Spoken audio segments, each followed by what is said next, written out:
l'exil et ceux restés au pays à travers des informations bien fouillées concernant tous les domaines de la vie du pays. Le magazine Humura Burundi est diffusé sur le web via le site de la RPA www.rpa.bi.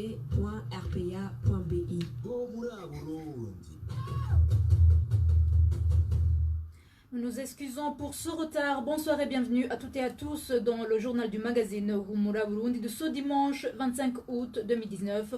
Tout de suite les titres.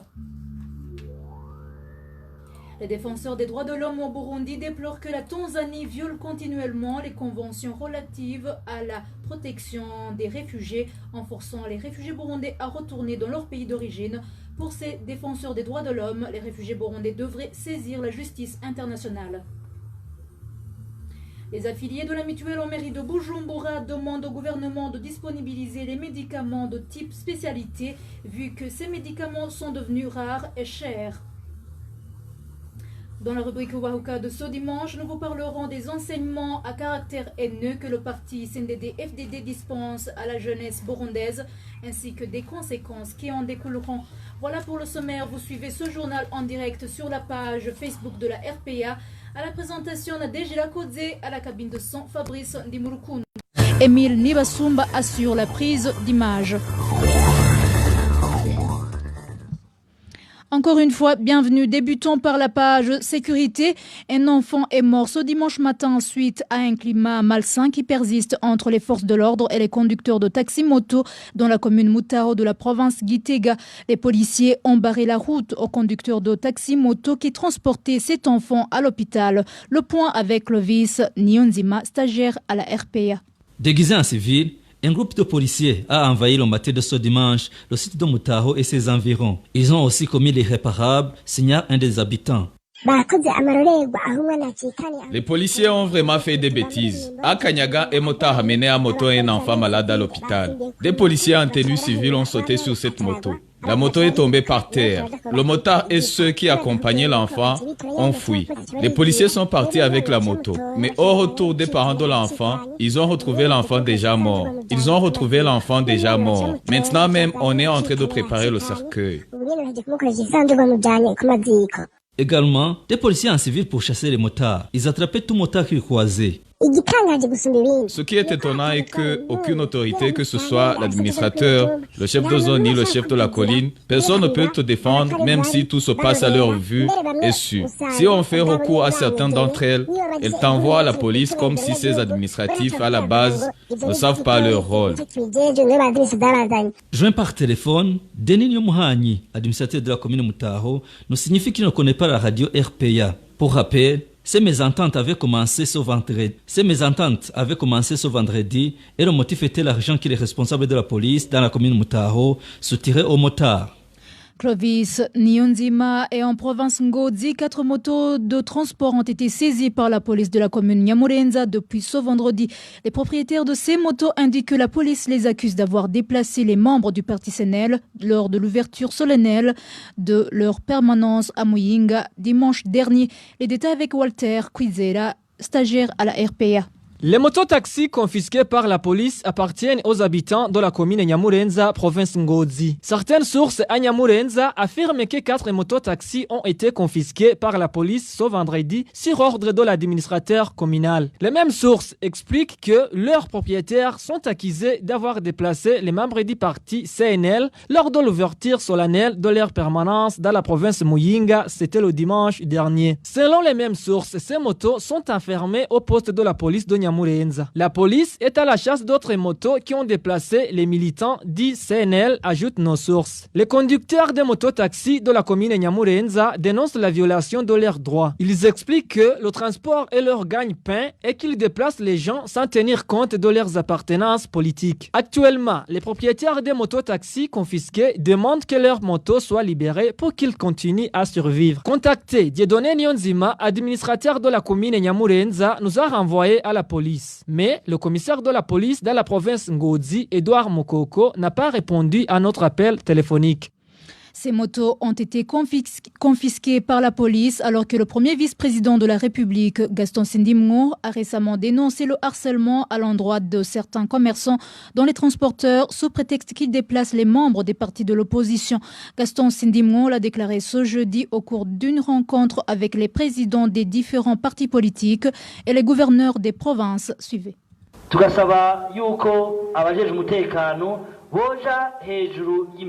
Nous demandons aux agents de l'ordre d'être au-dessus de la mêlée. Nous savons très bien que vous, les administrateurs et gouverneurs, que vous êtes dans des partis politiques, mais nous demandons de servir tout le monde.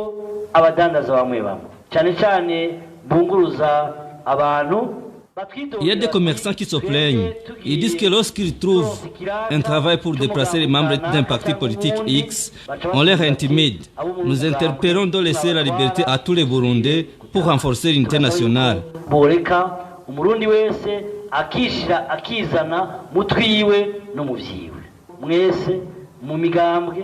qu'il y ait développement, nous devrons être unis malgré nos divergences. Que les élections ne soient pas une cause de division. Dans toute compétition, il y a un vainqueur. Que le vainqueur tranquillise les vaincus.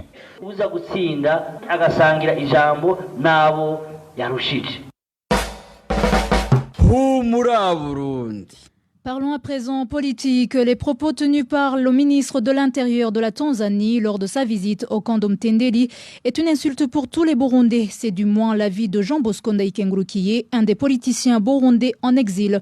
Pour lui, il faudrait demander au ministre Lugola si l'ex-président tanzanien Benjamin William Mkapa avait été choisi comme facilitateur dans un conflit de business ou dans un conflit social. Écoutez. Le discours de Lugola est d'autant étonnant que d'abord ça émane d'un officier de haut rang dans le gouvernement du président Magufuli. C'est le ministre de l'Intérieur, ce n'est pas n'importe qui. Quand il y a eu un autre flux de réfugiés à cause de la violation des accords d'Arusha et de la Constitution de 2005 qui en est issue par Nkurunziza qui se trouvait en troisième mandat illégalement, l'East African Community a demandé au président Yoweri Kaguta Museveni de l'Ouganda de procéder à la médiation dans un cadre de dialogue inter-burundais. Alors lui, il a demandé plutôt que l'ancien président tanzanien, Benjamin William Mkapa, puisse l'aider comme facilitateur. Il y a eu beaucoup de rounds de dialogue inter-burundais en Tanzanie, à Arusha, à Ngurdoto. Quand l'ancien président tanzanien, Mkapa, a rendu le tablier lors du dernier sommet, il a bien mentionné que ceux qui ont fait capoter le processus, ce ne sont que les Burundais, le gouvernement de Gitega Nkurunziza, qui a refusé de s'asseoir avec son opposition. Il a dit ce qu'il faut pour que la paix revienne. Il a dit ce qu'il faut faire pour que les réfugiés puissent rentrer. Et ça, c'est un Tanzanien, pas n'importe lequel qui l'a dit. Alors, il est d'autant plus étonnant que le discours de Lugola donc tranche avec les intérêts même supérieurs ou stratégiques de la Tanzanie. Rappelons en passant quand même, discours comme motif, vous avez fui parce que vous êtes pauvre, vous faites faillite économiquement, vous ne trouvez pas où vous marier ou être marié, tout ça c'est quand même farfelu. Si tous les gens qui ont ces problèmes doivent fuir, je crois que le Burundi serait regorgé de réfugiés. Et je ne doute pas que la plupart de ces réfugiés seraient même Tanzaniens. Alors tout ça, je dis que c'est malheureux. Puisque pour moi, dire que les gens ont fui la pauvreté, alors que dans le gouvernement de Nkurunziza, il y a eu beaucoup de réfugiés. Les gens n'avaient pas fui la pauvreté, les gens n'avaient pas fui le manque d'avoir comment se marier ou être marié. C'était Jean Bosco Ndayikengurukiye, président du parti CADS-FDD de l'opposition. Toujours à ce propos, collaborer avec le gouvernement burundais en ordonnant les réfugiés burundais à retourner de force dans leur pays d'origine prouve que la Tanzanie est en train de violer les conventions relatives à la protection internationale des réfugiés. Réaction du président du Force. Pour Vitan Nshimirimana, les réfugiés burundais devraient saisir la justice internationale. Tout d'abord, on sait que lorsque il y a des réfugiés qui ont franchi la frontière et qui ont été reçus par un autre État. Ça veut dire qu'ils ont rompu leurs relations avec le gouvernement de l'État duquel ils ont la nationalité. Ce qui veut dire que ces réfugiés n'ont aucune relation aujourd'hui avec le ministre de l'Intérieur du Burundi et que le dit ministre ne peut pas aujourd'hui venir au sein même des camps des réfugiés pour prononcer un quelconque discours. En deuxième lieu, On se demande comment le HCR aujourd'hui, qui est le garant du respect des conventions internationales en matière de la protection internationale des réfugiés, ferme les yeux lorsque ce genre d'abus est commis en sa présence. En troisième lieu, nous savons que la Tanzanie est naturellement voisin. Il n'est pas sans connaître la situation sécuritaire et politique qui prévaut au Burundi. D'ailleurs, un ancien président de la Tanzanie, le président William Benjamin Mkapa, a assuré le rôle de facilitateur dans les négociations interburundaises. Et il sait que la crise burundaise n'est pas encore résolue. Rien aujourd'hui ne justifie qu'il y ait des discours qui appellent ces réfugiés à rentrer. Aujourd'hui, les réfugiés burundais sont fondés à saisir les mécanismes internationaux en matière de protection des droits humains contre la République unie de Tanzanie en raison de la violation répétée des conventions relatives à la protection internationale des réfugiés. C'était Vital Chemilimana, président du Force. En page santé, les usagers de la carte mutuelle pour les soins de santé se plaignent des coûts exorbitants des médicaments de type spécialité. Les affiliés de la mutuelle en mairie de Bujumbura plaident plutôt pour la disponibilité permanente de ces médicaments. Le point avec Inosa Valentin Singirangabo.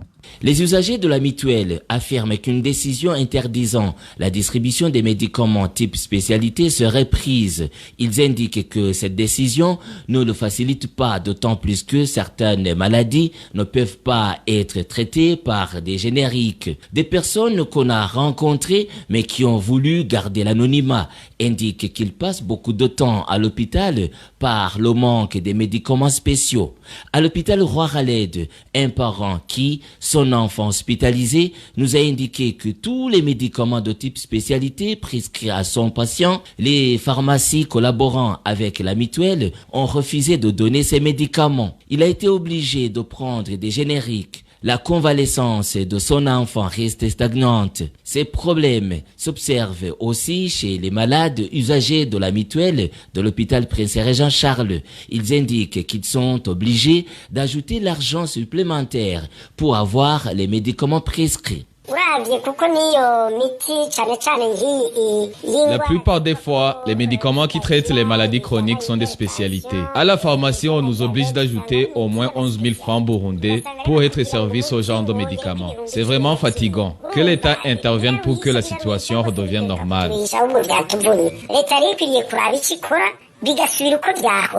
Un malade de ce même hôpital, le docteur lui a prescrit un médicament coûtant 18 500 francs burundais. Arrivé sur une pharmacie de la mutuelle, on lui a donné un autre médicament lui ressemblant qui coûte 9 500 francs burundais. Ce patient a été obligé de chercher les 9 000 francs burundais restants pour avoir ce médicament. Les malades demandent à l'État l'arrêt de cette décision et l'accès facile aux médicaments prescrits par les médecins. Merci Nossa Valentin Singirangabo. En page économie, la carence des billets de 5 et de 10 000 francs burundais s'observe dans les différentes banques de la mairie de Bujumbura. L'insuffisance de ces billets a commencé à se faire remarquer depuis qu'on a décidé de les modifier. Cette carence cause des difficultés aux clients qui effectuent des retraits bancaires. Le point avec Onésime de Shimagidze. Certains habitants de la ville de Bujumbura indiquent que cette carence des billets de 5 000 et de 10 000 francs burundais a commencé à se manifester au début de ce mois d'août, après la décision de la modification de ces billets. La fois passée, j'étais à la banque pour retirer 180 000. On m'a donné des billets de 500 francs. Je me suis rendu dans la microfinance dénommée CSM pour retirer 3 000 francs et on ne m'a donné que des billets de 2 000 francs. Ils ont dit qu'ils n'ont pas de gros billets. J'ai vu à la BCB une autre personne qui venait retirer 3 millions et qui a refusé de recevoir les billets de 1 000 francs. Un autre jour, on m'a donné 3 000 en billets de 2 000 francs. Pour le moment, il est difficile de voir les billets de 5 000 ou de 1 000 francs. Parmi les difficultés que rencontrent les clients qui effectuent des retraits bancaires, ceux qui reçoivent beaucoup de billets de petites coupures qui leur semblent difficiles à compter et à transporter. Le problème que nous avons, c'est un grand nombre de billets et c'est difficile de les transporter. Le second problème, c'est que quand tu donnes ces billets à une personne, par exemple, si tu veux lui rembourser la dette, il n'accepte pas cet argent liquide, sauf si tu vas le déposer au compte bancaire. C'est un problème. Si tu parles de cette problématique aux agents de la banque, ils te disent qu'ils n'ont pas d'autre choix. Pour d'autres, rentrer avec beaucoup de billets d'argent peut leur causer d'ennui. Vous comprenez qu'ils nous mettent en danger. Imaginez si tu vas retirer 3 millions ou 2 millions et qu'on te donne tout son montant en billets de 500 francs. Ceux qui vont te voir avec ce sachet vont croire que tu as 10 millions ou 30 millions et risquent de te couper les bras en croyant que tu as beaucoup d'argent alors que ce sont des billets de 500 francs et 1000 francs. Ces habitants demandent aux autorités habilitées de trouver une solution à ce problème. Nous n'avons pas pu joindre le gouverneur de la Banque de la République du Burundi pour nous donner des éclaircissements. Merci Onésime Dushima-Guizé. Je vous rappelle que vous pouvez recevoir ce magazine en nous écrivant au numéro WhatsApp de la RPA, plus 49 551 294 16 348. Place maintenant à la rubrique Ubahuka. La jeunesse burundaise, y compris des petits-enfants dans les différents coins du pays, reçoivent des enseignements à caractère haineux. Des enseignements dispensés par le parti au pouvoir, le CNDD-FDD. Cet endoctrinement de la génération future du Burundi est très dangereux pour ses enfants et pour tout le pays en général. Convergent les invités de la rubrique Ubahuka, dont les parents de ces enfants endoctrinés. La rubrique Ubahuka vous est présentée par Inès Gakiza.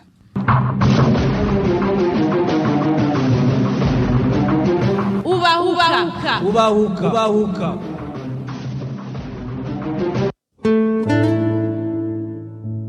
Depuis l'éclatement de la crise liée au troisième mandat de Pierre Nkurunziza en 2015, il s'observe de plus en plus des pratiques d'endoctrinement des jeunes, jusque même aux petits-enfants, par le parti CNDD-FDD pour asseoir son idéologie. Des enseignements, des messages de haine sont appris aux enfants. Quelle visée a ce parti qui dirige depuis 14 ans en endoctrinant la future génération du Burundi? Quelles en seront les conséquences? Et que dit la loi sur cette violation des droits des enfants? Telles sont les grandes questions auxquelles répondront les invités de la rubrique Ubahuka de ce 25 août 2019, qui sont Jean Bosco Ndayikengurukiye, un politique burundais, président du parti KZ-FDD, Maître Lambert Nigarura, avocat défenseur des droits de l'homme, ainsi que des parents. Inès Gakiza, je vous présente la rubrique et vous souhaite la bienvenue.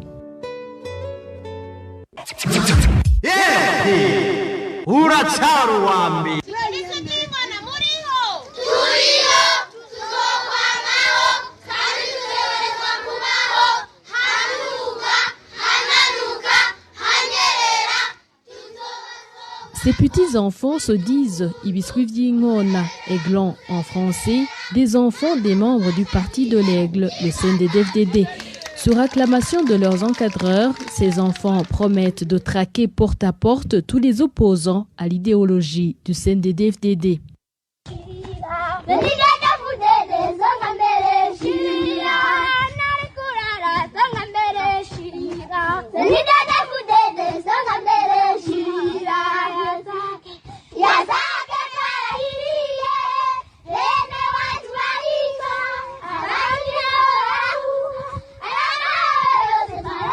Dans tout le pays, de tels enseignements sont dispensés. Les juristes expliquent que la pratique d'endoctrinement consiste à dresser la catégorie cible d'une direction voulue. Lambert Nigarura, défenseur des droits de l'homme.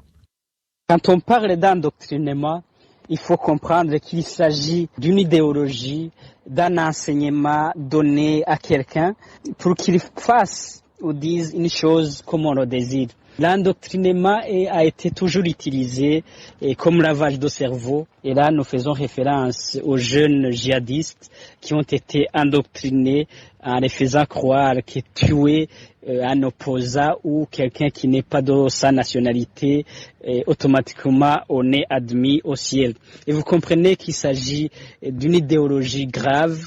Si aujourd'hui, ce qui se passe au Burundi, on entend des jeunes enfants de moins de 10 ans en train d'entonner des chansons de haine ethnique, en train de chanter que les opposants politiques, il faut les arrêter, il faut les marginaliser, et vous comprenez qu'il s'agit d'une idéologie grave et qui peut remettre en cause même la vie des enfants. Le CNDD-FDD a opté d'utiliser cette pratique pour essayer d'aligner dans ses rangs les jeunes et les enfants qui suivront moutonnièrement, explique Jean Bosco Ndaïkengurukiye, président du parti KADZ-FDD. Vous demandez quel est l'avantage pour le parti au pouvoir aujourd'hui, le CNDD-FDD, d'utiliser l'endoctrinement de la jeunesse jusqu'à endoctriner les bébés, endoctriner les jeunes mineurs qui n'ont pas encore atteint l'âge de 18 ans. Alors, il n'y a aucun avantage quand on est en train d'endoctriner une partie de la population contre une autre. Je rappelle ici en passant que l'endoctrinement est venu avec le problème du troisième mandat. Avant 2015, ce problème n'était pas signalé dans le pays.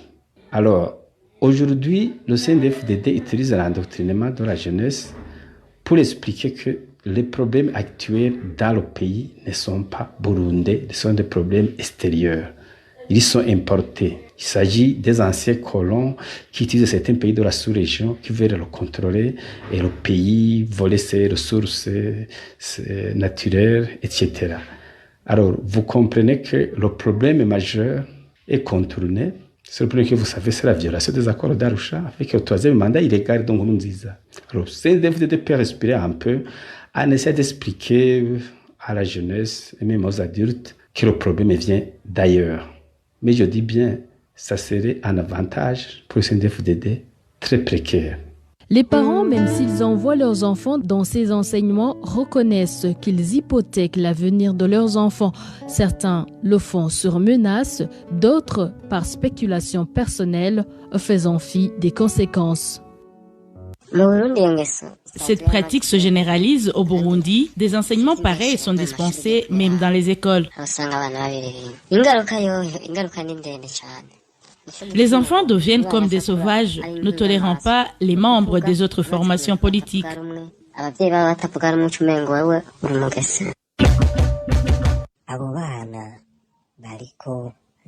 Ils rendent un mauvais service à ces enfants. Ils ne seront pas sociables. Ils seront esclaves de ces mauvais enseignements.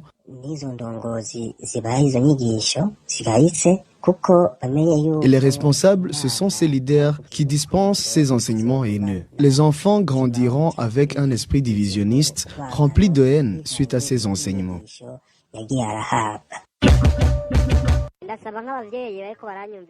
Je demanderai à tous les parents qui m'écoutent de ne plus envoyer leurs enfants dans des activités politiques.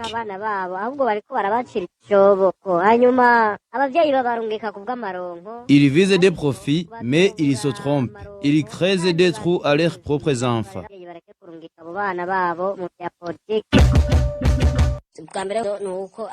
Les parents doivent toujours se rappeler que les enfants ne font pas la politique. Les y envoyer, c'est les pousser sur un mauvais chemin, dangereux même.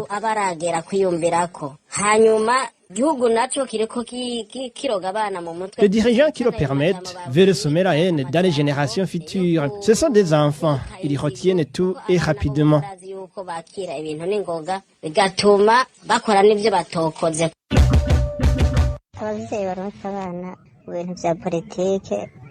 Je dirais aux parents qui envoient les enfants de ne plus le faire. Ils hypothèquent l'avenir du pays. Certains le font sur menace, sans autre option. Mais pour ceux qui le peuvent, qu'ils ne le fassent pas vraiment.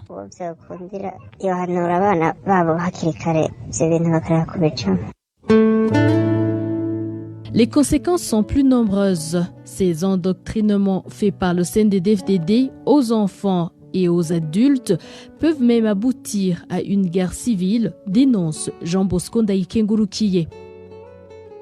Comme inconvénient, et le gros pour l'endoctrinement au Burundi, ce ne sont que des inconvénients. Et je rappelle ici que, d'abord, il est strictement interdit d'enrôler, de recruter les mineurs dans les rangs des partis politiques. Il est encore plus interdit par même les lois internationales d'endoctriner les jeunes. Le jeune est blanc, le jeune est vierge. Tout ce que vous lui apprenez, il y vit, il y grandit avec les conséquences énormes. Le jeune développe progressivement l'esprit d'agressivité et c'est lui qui devient le criminel de demain.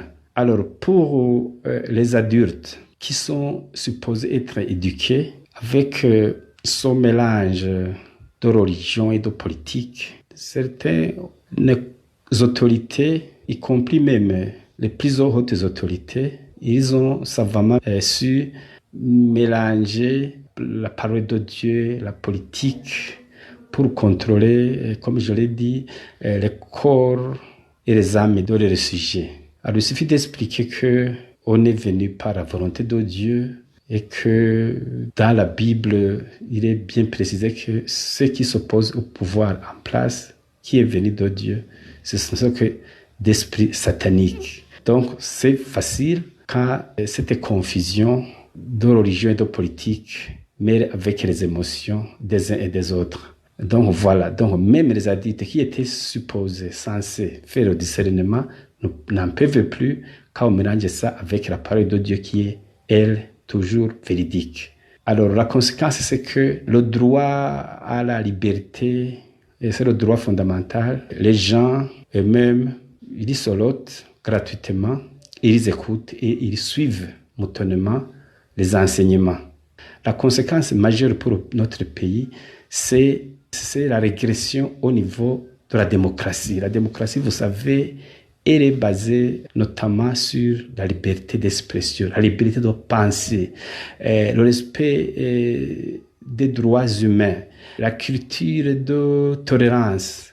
Elle est basée sur l'état de droit, elle est basée sur la justice, elle est basée sur l'Ubuntu, le compromis. Alors tout ça, toutes ces qualités, toutes ces valeurs sont en train de disparaître du jour au lendemain. Donc ça, c'est extrêmement grave pour notre pays. Alors, avec le temps, la conséquence est claire. Quand une partie de la population est dressée par le pouvoir en place, ça finit, fin de fin, ça finit par éclater en guerre civile.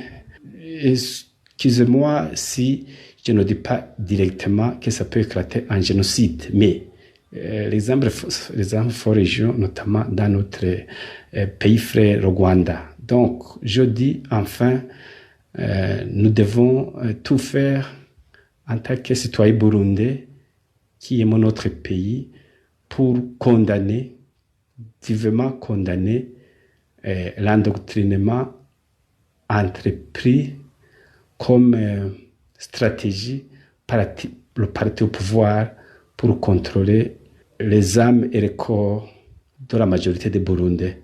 Parce que si on ne le fait pas aujourd'hui, si on ne le dénonce pas aujourd'hui, demain, ça sera trop tard. À part la sanction sociale, même les lois nationales et internationales punissent ces violations des droits des enfants. Il y a des textes internationaux qui protègent les enfants. Et là, nous faisons référence à l'article 29 de la Convention internationale en faveur des enfants, et qui parle que, dans son alinéa D, qui parle que les États parties doivent préparer l'enfant à assumer les responsabilités dans la vie et dans une société libre, dans un esprit de compréhension, de paix, de tolérance, l'égalité des sexes et amitié entre les peuples et groupes ethniques, et sans distinction religieuse ou avec des groupes d'origine différents. Donc vous comprenez que ce qui se fait aujourd'hui au Burundi est une violation grave de cette disposition de la Convention internationale des enfants. L'article 36 de la même convention aussi dispose que les États doivent protéger l'enfant et contre toute autre forme d'exploitation préjudiciable à tout aspect de son bien-être. Vous comprenez qu'aujourd'hui, le fait d'amener les enfants de moins de 10 ans dans des activités politiques et surtout pour les faire comprendre que les opposants politiques sont des ennemis du pays et c'est une exploitation pure et simple du parti au pouvoir. Et toutes ces dispositions donc sont reconnues comme telles en droit burundais. Et là, nous faisons référence à l'article 19 de la Constitution burundaise qui confirme que les droits et devoirs proclamés et garantis par les textes internationaux relatifs aux droits de l'homme régulièrement ratifiés par le Burundi font partie intégrante de la Constitution. Ce qui dit que toutes les conventions que le Burundi a ratifiées comme cette convention font partie intégrante au Burundi. Il s'agit donc d'une idéologie grave qui remettra en cause la vie de ces enfants qui seront demain les autorités du pays. Vous comprenez qu'il s'agit d'une violation grave qui mérite d'être éradiquée dans les meilleurs délais. À côté de ces enseignements dispensés sur les différentes collines du pays, ces enfants appelés Ibiskuvyingona occupent actuellement le devant des files dans des démonstrations publiques où sont scandés des messages de haine. Et voilà, c'est par ici que nous bouclons la rubrique Wahuka de ce 25 août. Merci aux intervenants. Merci à vous aussi qui nous suivez. À la prochaine.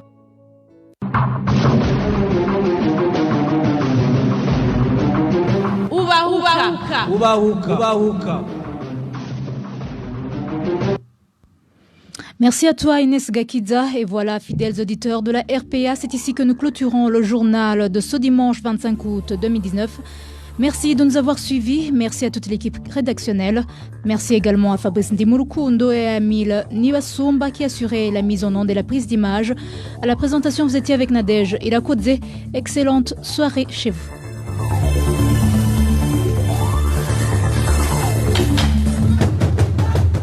C'était le magazine Humura Burundi. Un magazine campant pour relier les Burundais en exil et ceux toujours au pays à travers une information de qualité.